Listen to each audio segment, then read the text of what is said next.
کہ میں آپ لوگوں سے دین اسلام کی دعوت دینے پر اجرت طلب نہیں کرتا، میرا اجر تو میرے اللہ تعالیٰ کے ذمہ ہے۔ ان ہوا الا ذکرہ، نہیں وہ مگر ایک نصیحت، للعالمین، تمام جہانوں کے لیے۔ قرآن پاک سارے جہان والوں کے لیے نصیحت ہے۔ اس میں اللہ تعالیٰ کے اسماء و صفات ہیں۔ جو اس نصیحت سے فائدہ اٹھانا چاہے وہ ان مفید چیزوں پر عمل کرتے ہیں، اور جن سے یہ کتاب روکتی ہے، جو نقصان دہ ہیں، ان سے رکتے ہیں۔ قرآن پاک اخلاق حسنہ کی طرف رہنمائی کرتا ہے۔ یہ کتاب اللہ تعالیٰ کی سب سے بڑی نعمت ہے، لہٰذا بندوں پر واجب ہے کہ وہ اس نعمت کو قبول کریں اور اللہ تعالیٰ کا شکر ادا کریں۔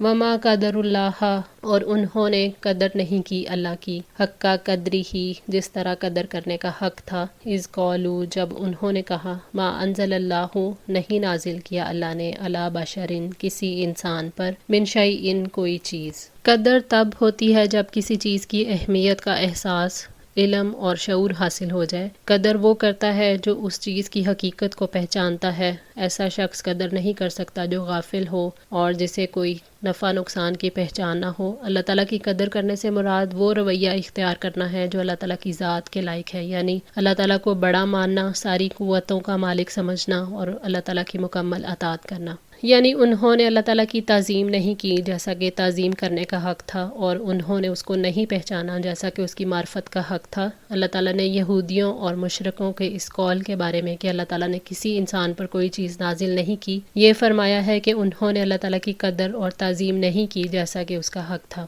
نبی پاک صلی اللہ علیہ وآلہ وسلم بشر ہیں۔ محمد رسول اللہ صلی اللہ علیہ وآلہ وسلم کی رسالت کا نہ صرف قریشی بلکہ سارا عرب انکار کرتا تھا، کیونکہ آپ ایک انسان تھے، جیسا کہ خود قرآن نے فرمایا، اکان للناس عجبا ان اوحینا الی رجل منہم ان انذر الناس وبشر الذین آمنوا ان لہم قدم صدق عند ربہم قال الکافرون ان ھذا لساحر مبین۔ کیا لوگوں کے لیے ایک عجیب بات ہو گئی ہے کہ ہم نے انہی میں سے ایک آدمی کو وحی کی کہ آپ لوگوں کو ڈراوا دو اور بشارت دے دو، ان لوگوں کو جو ایمان لائے، یقیناً ان کے لیے ان کے رب کے پاس سچا مرتبہ ہے۔ کافروں نے کہا، بے شک یہ ضرور کھلا جادوگر ہے۔ سورہ یونس آیت 2۔ کل من انزل الکتاب، کہہ دیجئے کس نے نازل کی کتاب، الذی جاء بہ موسیٰ، وہ جو موسیٰ لے کر آئے تھے، نورم و ہدن للناس، جو انسانوں کے لیے روشنی اور ہدایت تھی، تجعلونہ، تم بنا دیتے ہو اسے، کراتیسا، ورق، تبدونہا، تم ظاہر کرتے ہو اسے، وتخفون کثیراً، اور تم چھپاتے ہو بہت سارا۔ یعنی آپ صلی اللہ علیہ وآلہ وسلم کہہ دیں اس چیز کی تصدیق کرواتے ہوئے جس کا وہ خود اقرار کرتے ہیں کہ موسیٰ علیہ السلام تورات لے کر آئے، یہ بتاؤ کہ تورات کس نے اتاری؟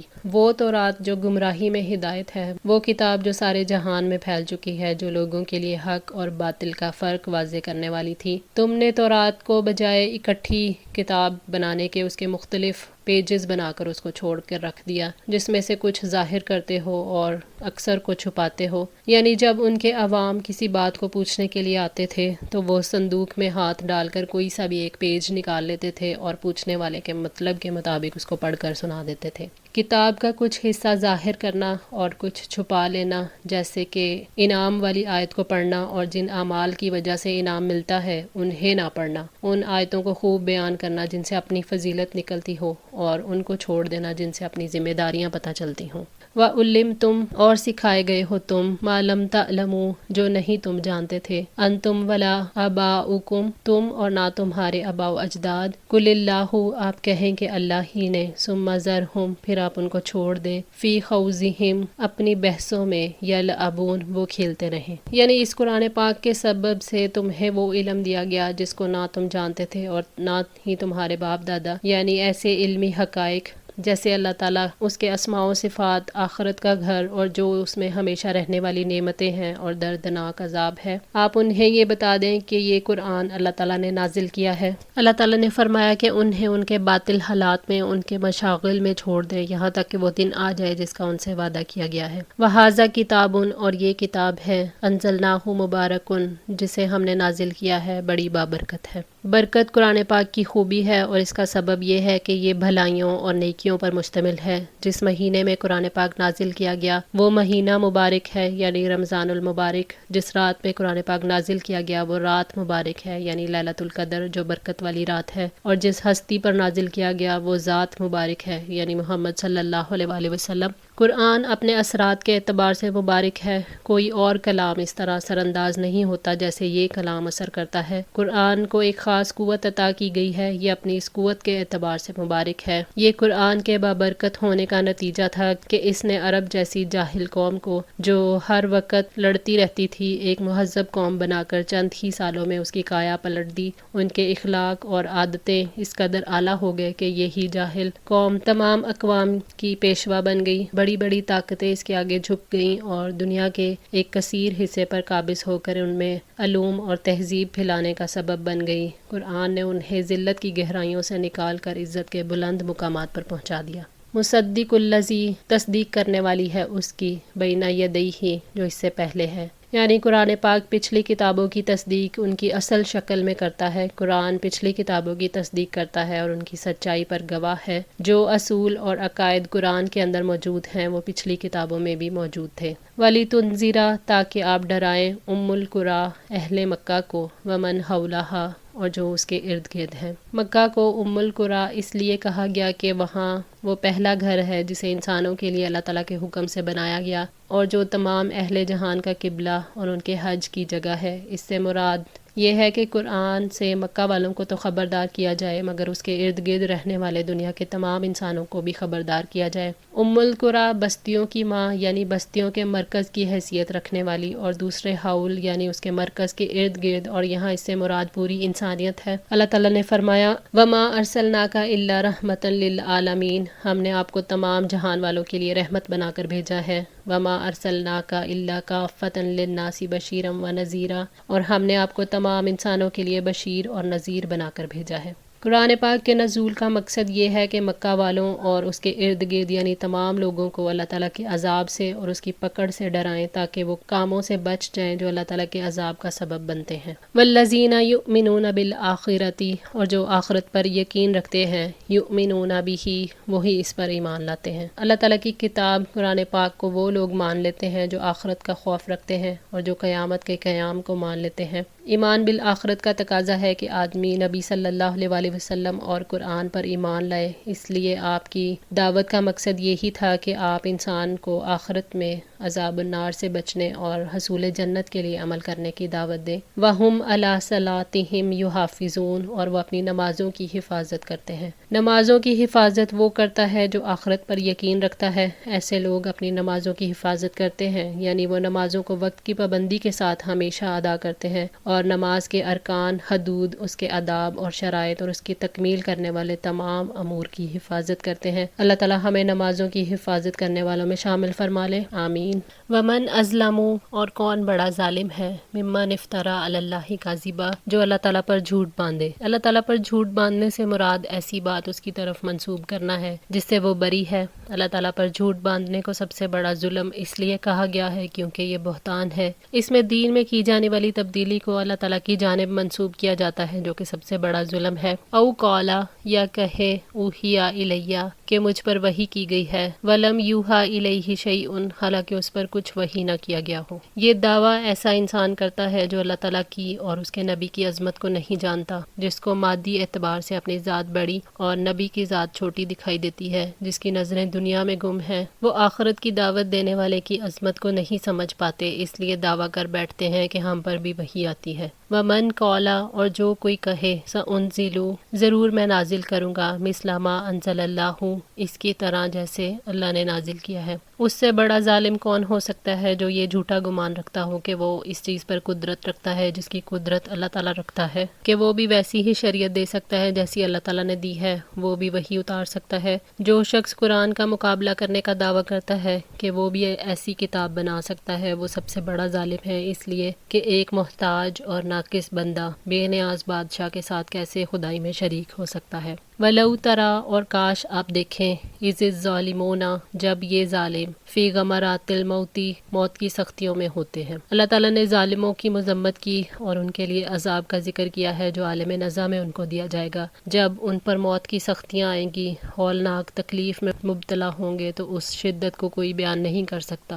والملائکۃ، اور فرشتے، باسطو ایدیہم، اپنے ہاتھ پھیلانے والے ہوتے ہیں۔ اخرجوا انفسکم، نکالو اپنی جانیں، الیوم، آج، تجزونا، تمہیں بدلہ دیا جائے گا، عذاب الہونی، ذلت کے عذاب کا۔ نزا کی حالت میں فرشتے ظالموں کی طرف ہاتھ بڑھائیں گے اور روحوں کو قبض کرتے وقت جب وہ جسموں سے نکلنے کا انکار کریں گی تب انہیں کہا جائے گا کہ لاؤ اپنی جانیں نکالو۔ انہیں ایسا سخت عذاب دیا جائے گا جو انہیں رسوا کر دے گا۔ اللہ تعالیٰ نے فرمایا فَكَيْفَ إِذَا تَوَفَّتْهُمُ الْمَلَائِكَةُ يَضْرِبُونَ وُجُوهَهُمْ وَأَدْبَارَهُمْ، تو کیا ہوگا جب فرشتے ان کی روحوں کو قبض کریں گے، ان کے چہروں اور ان کی کمروں پر ماریں گے۔ سورہ محمد 27۔ حضرت برہ بن عازب رضی اللہ تعالیٰ عنہ سے روایت ہے جب کافر کے دنیا سے جانے کا اور آخرت کی طرف پہنچنے کا وقت ہوتا ہے تو اس وقت آسمان سے سیاہ چہروں والے فرشتے نازل ہوتے ہیں، ان کے ساتھ ٹاٹ ہوتے ہیں اور وہ اس کے پاس آ کر وہاں تک بیٹھ جاتے ہیں جہاں تک نظر پہنچتی ہے۔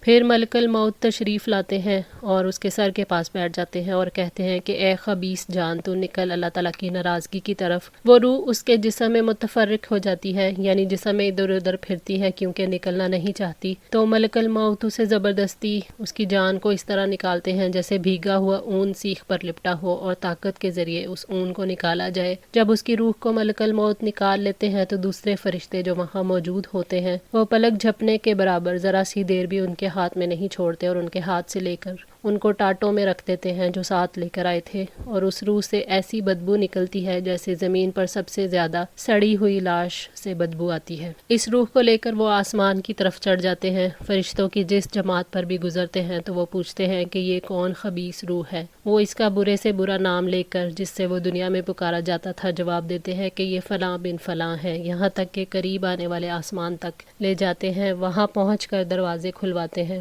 تو وہ دروازہ نہیں کھولا جاتا۔ اس کے بعد نبی صلی اللہ علیہ وآلہ وسلم نے سورہ اعراف کی یہ آیت تلاوت فرمائی، لا تفتح لهم ابواب السماء ولا يدخلون الجنة حتى يلج الجمل في سم الخياط وكذلك نجزي المجرمين۔ ان کے لیے نہ آسمان کے دروازے کھولے جائیں گے اور نہ وہ جنت میں داخل ہوں گے یہاں تک کہ اونٹ سوئی کے ناکے میں داخل ہو جائے۔ حضرت انس رضی اللہ تعالیٰ عنہ بیان کرتے ہیں کہ نبی صلی اللہ علیہ وآلہ وسلم نے فرمایا کہ آدمی جب قبر میں رکھا جاتا ہے اور دفن کر کے اس کے لوگ پیٹھ موڑ کر رخصت ہوتے ہیں تو وہ ان کے جوتوں کی آواز سنتا ہے۔ پھر دو فرشتے آتے ہیں، اسے بٹھاتے ہیں اور پوچھتے ہیں کہ اس شخص کے متعلق تمہارا کیا اعتقاد ہے؟ وہ جواب دیتا ہے کہ میں گواہی دیتا ہوں کہ وہ اللہ کے بندے اور اس کے رسول ہیں۔ اس کے جواب پر اس سے کہا جاتا ہے کہ یہ دیکھ جہنم کا اپنا ایک ٹھکانہ، لیکن اللہ تعالیٰ نے تیرے لیے جنت میں ایک مکان اس کے بدلے بنا دیا ہے۔ نبی صلی اللہ علیہ وآلہ وسلم نے فرمایا کہ پھر اس بندہ مومن کو جنت اور جہنم دونوں دکھائی جاتی ہیں، اور رہا کافر یا منافق، اس کا جواب یہ ہوتا ہے کہ مجھے نہیں معلوم، میں نے لوگوں کو ایک بات کہتے سنا تھا وہی میں بھی کہتا رہا۔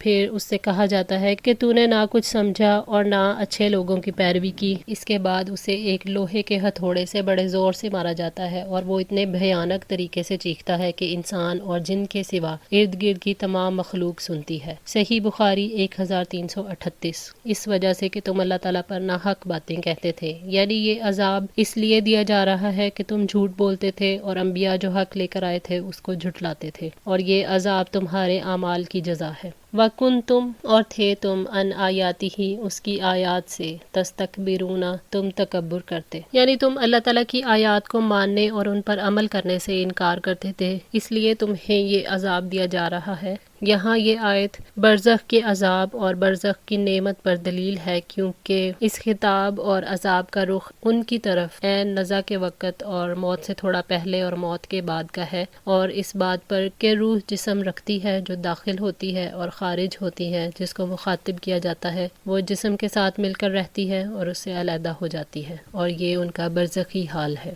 تفسیر سعدی۔ آج کے لیے اتنا ہی۔ دعا ہے اللہ تعالیٰ ہماری اس کوشش کو قبول فرمائے، ہماری غلطیوں کوتاہیوں کو معاف فرما کر ہماری اصلاح فرمائے۔ جزاکم اللہ خیر، والسلام علیکم ورحمۃ اللہ وبرکاتہ۔